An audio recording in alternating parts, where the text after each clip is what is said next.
विष्णु प्रकाश साहब हमारे साथ मौजूद हैं। विष्णु प्रकाश साहब, अब क्योंकि लड़ाई अदालत की चौखट तक पहुंच गई है, डोनाल्ड ट्रंप की तरफ से यह कहा गया है कि काउंटिंग में कई जगहों पर गड़बड़ियां की गई हैं, जिसकी वजह से वो इस रेस में पिछड़ गए। आपको लगता है क्या इसकी वजह से नतीजे घोषित होने में देरी हो सकती है इस बार?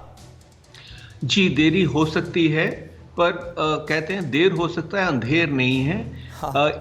जहां तक मेरा मानना है, समझ है मुझे, और मैं 30 साल से अमेरिका को फॉलो कर रहा हूं, इस इलेक्शन बिल्कुल कानून के हिसाब से हो रहा है, काउंटिंग बिल्कुल कानून के हिसाब से हो रही है। इनका हाल ये है जैसे हमारे देश में भी होता है कि ईवीएम जो इलेक्ट्रॉनिक वोटिंग मशीन है, अगर मैं हार रहा हूं तो खराब है, अगर मैं जीत रहा हूं तो ठीक है। हाँ। तो इससे कोई ज्यादा और कम बात नहीं है।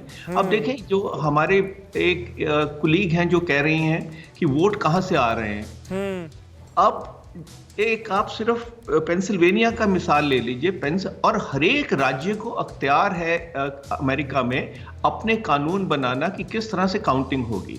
तो पेंसिल्वेनिया को अधिकार में है ये कि 3 दिन तक नए वोट आप एक्सेप्ट कर सकते हैं, पोस्टल वोट्स, अगर उसका पोस्ट मार्किंग 3 नवंबर की हुई हो तो वहां से वोट आ रहे हैं, और वो कानूनन है।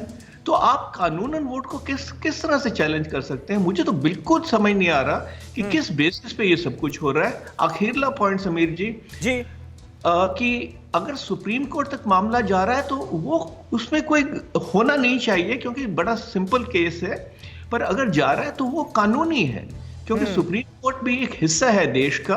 पर ये जो दंगा फसाद है ये एकदम बंद होना चाहिए। न्यूज़ टॉप 9 रोज सुबह 7 बजे और शाम 7 बजे सिर्फ TV9 भारतवर्ष पर।